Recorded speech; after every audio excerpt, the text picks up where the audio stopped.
Bonjour à tous, c'est Paul Dam pour vous présenter un nouveau sapin en sucette. Et donc aujourd'hui, je me suis posé une petite question. Si l'on prend de l'eau d'un fleuve d'une propreté douteuse, supposons la Tamise, le Gange ou le Nil même, ou un autre qui est oui, d'une propreté douteuse. Est-ce que on pourrait arriver à séparer les bactéries qui sont présentes dedans du reste des éléments et faire comment dire, une séparation telle que par la suite on puisse imposer un champ magnétique qui puisse être utile et efficace pour séparer les bactéries entre elles, bien sûr. Bon, bah, l'électrophorèse va s'en charger du reste et même des éventuels bactériophages. Donc, pour cela, j'imagine que l'on pourrait prendre l'eau en question, la répartir au milieu d'un banc d'électrophorèse, d'un champ électrophorèse, imposer naturellement comment dire, le champ électrique. Bon, mais elles vont comment se séparer, atteindre leur PHI pour le comment dire, pour le commun des mortels, c'est le point de le pH isoélectrique. Donc voilà, ça je pense que vous le saviez. Ensuite, je pensais que éventuellement, si les comment dire, les bactéries contenaient plus ou moins d'éléments conducteurs, puisque vous savez peut-être Q égale Cu, Q étant une charge en coulomb, C étant la capacité, étant la tension. Euh, et je me disais que éventuellement il était possible que selon cela on puisse comment déterminer une certaine tension pour que ça soit le plus rapide possible. De plus, par la suite, on peut aussi imposer on peut aussi envisager plutôt le temps que cela mettrait, toujours pour déterminer, en déterminant Q égale IT, où I est une intensité de courant en ampères, T étant le temps en secondes, et Q, comme je vous l'ai dit précédemment, c'est la charge en coulomb. Bon, de là, on peut se dire, d'accord, c'est génial, on a la charge électrique.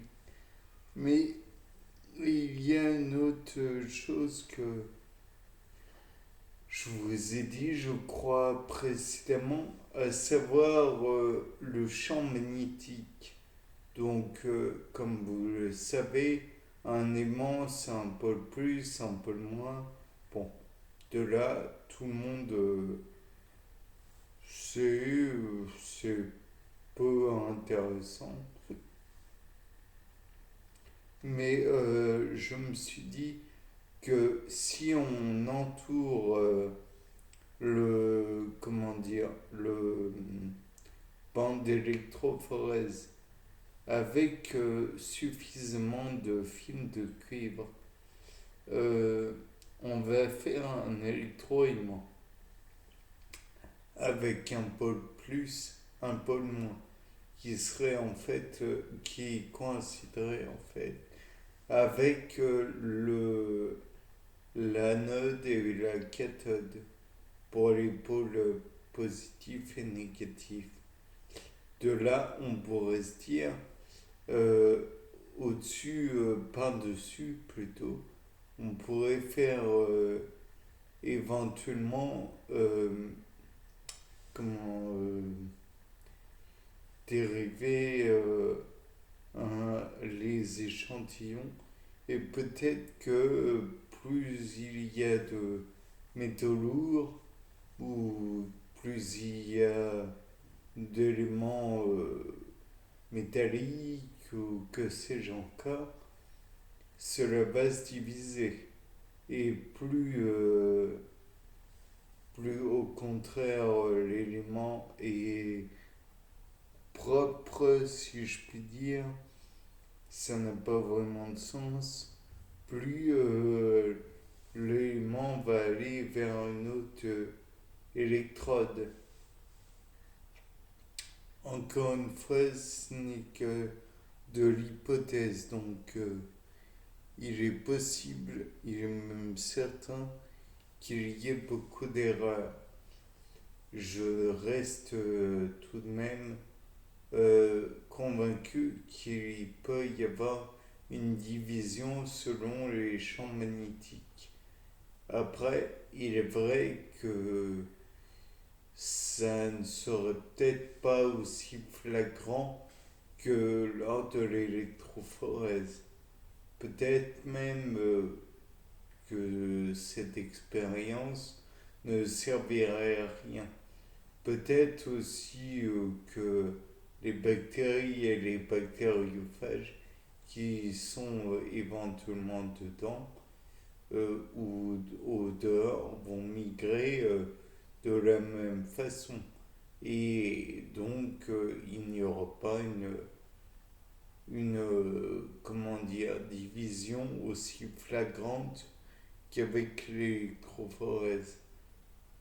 Bien sûr, on peut toujours par la suite essayer de filtrer les différentes, comment dire, les différentes zones pour voir si il y a plus ou moins de, comment dire, d'éléments dedans.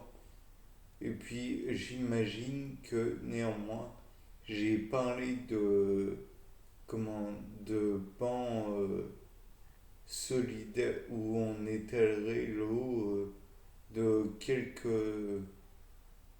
comment, quelques fleuves qu'ils soient.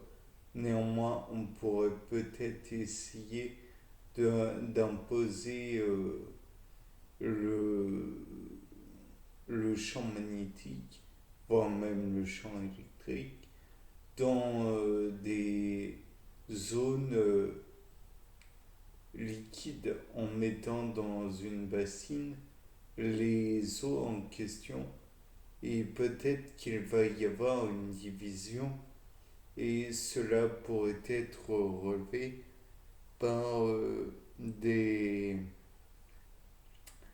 par le fait que révélé pardon par le fait que la conductance c'est l'inverse de la résistance. Donc inverse, j'entends bien 1 sur R égale la conductance, voire la conductivité. La conductance étant 1 sur R fois L sur S. Ou l'inverse, je ne sais plus. Enfin bref, dans tous les cas de figure, si l'on impose le champ magnétique sur la bassine, j'imagine que là aussi ça pourrait produire des effets notables. à vérifier, car je pense que cela pourrait permettre de diviser les différentes bactéries, les bactériophages, virus, et j'en passe. Donc une pré-division des éléments, oui, et donc plus besoin de filtration aussi précise qu'auparavant. Bien, c'était Paul Dame, au revoir.